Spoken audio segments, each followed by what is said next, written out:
ఈరోజు వీడియోలో బొబ్బరపప్పు గారెలు కాంబినేషన్గా మటన్ కర్రీ.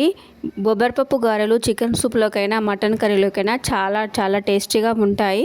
బొబ్బరపప్పు గారెలు ఆయిల్ పీల్చకుండా కరకలాడుతూ రావాలంటే నేను ఈ వీడియోలో కొన్ని టిప్స్ చెప్తాను. మా వీడియోను ఫుల్గా చూడండి ఫ్రెండ్స్.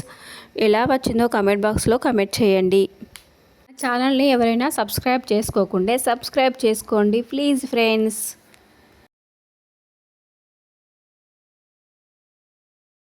నేను ఇక్కడ 1/2 kg బొబ్బరపప్పు తీసుకున్నానండి. 2-3 టైం బాగా వాష్ చేసుకొని 2 hours నానబెట్టుకోవాలి పప్పును.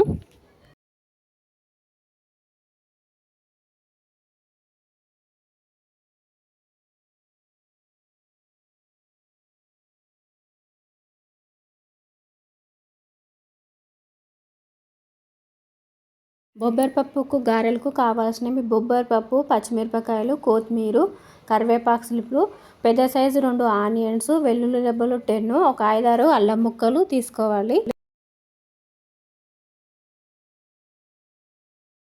బొబ్బరపప్పులో వాటర్ లేకుండా మిక్సీ పట్టుకోవాలి. ఈ పప్పులో వాటర్ యాడ్ చేసిన అవసరం లేదండి.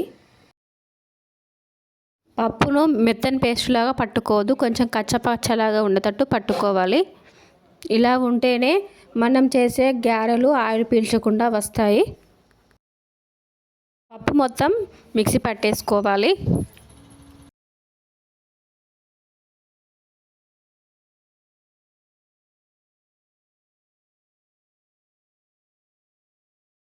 ఈ బొబ్బరపప్పు గారెలలో నేను మొత్తం పచ్చిమిరపకాయలతోనే చేస్తున్నాను.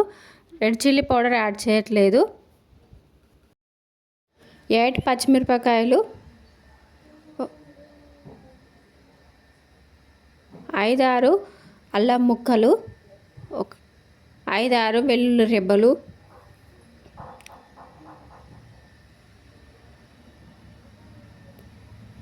2 పెద్ద size onions,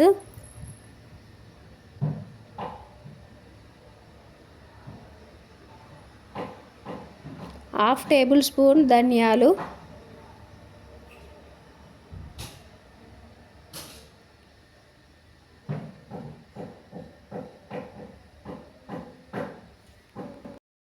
1 table spoon salt add చేసి మిక్సీ పట్టుకోవాలి. పచ్చిమిరపకాయల పేస్ట్ యాడ్ చేసుకోవాలి. 1/2 టేబుల్ స్పూన్ జీలకర్ర యాడ్ చేసుకోవాలి.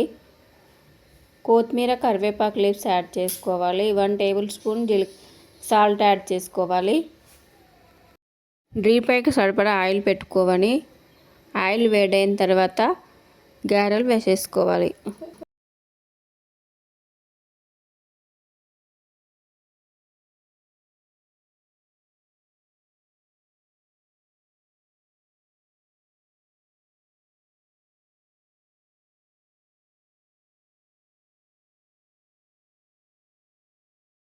బొబ్బరపప్పును మెత్తగా పట్టుకోవద్దండి, కొంచెం కచ్చపచ్చలాగా ఉంటే ఆయిల్ పీల్చకుండా గారెలు వస్తాయి, అలాగే కరకరలాడుతూ కూడా వస్తాయి.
గారెలు ఫ్రై అయిపోయాయండి. వేరే ప్లేట్లోకి తీసేసుకొని మిగతాయి కూడా డీప్ ఫ్రై చేసుకోవాలి.